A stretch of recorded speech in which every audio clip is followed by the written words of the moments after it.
ఏం చేస్తున్నాడు ఈడు? ఏం మీరు ఏం చూసుకున్నావు? కాబోయే వైఫ్ ఎంత హైట్ ఉంటే బెటర్ అదేదని చూసుకున్నావా? ఏం సార్ మెలకుండండి సార్, అదెందుకు చూసుకుంటాను? ఇల్లు కట్టాలనుకుంటాం కదా, రోడ్ నుంచి ఎంత హైట్ ఉండాలో చూస్తున్నా. ఓకే ఓకే ఓకే, ఏదైనా క్లారిటీ వచ్చిందా మీరు?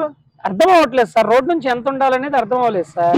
ఫర్ ఎగ్జాంపుల్ ఇది చూడు, మీరు ఇల్లు కట్టేప్పటికి ఈ రోడ్ రాలేదు. ఓకే సో వీళ్ళు ముందే ఒక 2 feet 3 feet హైట్ కట్టుంటారు. ఓకే ఈ రోడ్ వచ్చిన తర్వాత ఇది మ్యాచ్ అయిపోయింది. ఓకే ఇప్పుడు లెవెల్ అయిపోయింది రోడ్డుకి దీనికి. అవును, ఇప్పుడు ఇక్కడ చూడు మీరు, ఇది రోడ్ ముందే కన్స్ట్రక్ట్ చేశారు, కానీ ప్రీ ప్లాన్డ్ గా ఒక 5 feet అలా పెట్టుకొని ఉంటారు. అందుకోసం ప్రాపర్ గా ర్యాంప్ వచ్చింది. ర్యాంప్ వచ్చి హైట్ మొత్తం బ్యాలెన్స్డ్ ఉంది. ఇప్పుడు ఈ కన్స్ట్రక్షన్ రోడ్ తర్వాత చేసిన కన్స్ట్రక్షన్. సో మీరు ఈ కన్స్ట్రక్షన్ మీరు చూసుకుంటే ఇది మనకి 2.5 feet ఉంది. ఇక్కడ రోడ్ తర్వాత 2.5 feet ఉండటం వల్ల మనం ఇచ్చిన స్లోప్ ఒక కంఫర్టబుల్ స్లోప్ లో క్లోజ్ చేసుకోవచ్చు. మరీ స్టీప్ స్లోప్ లేకుండా ఉన్నప్పుడు వెహికల్స్ వెళ్ళడం కానీ రావటం కానీ బెటర్ వేలో ఉండిద్ది. అండ్ మళ్ళీ ఈ స్లోప్ ఏదైతే ఉందో అది రోడ్ మీద అప్రోచ్ అవ్వకుండా ఉండిద్ది. దీనివల్ల ఇంకో బెనిఫిట్ కూడా ఉండిద్ది.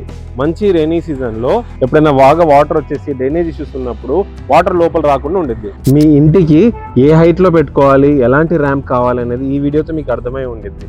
మీకు ఇంకా ఎలాంటి వీడియోస్ కావాలో కామెంట్ సెక్షన్ లో మెన్షన్ చేయండి. మరికొన్ని ఇన్ఫర్మేటివ్ వీడియోస్ కోసం 5 pillars ని ఫాలో అవ్వండి.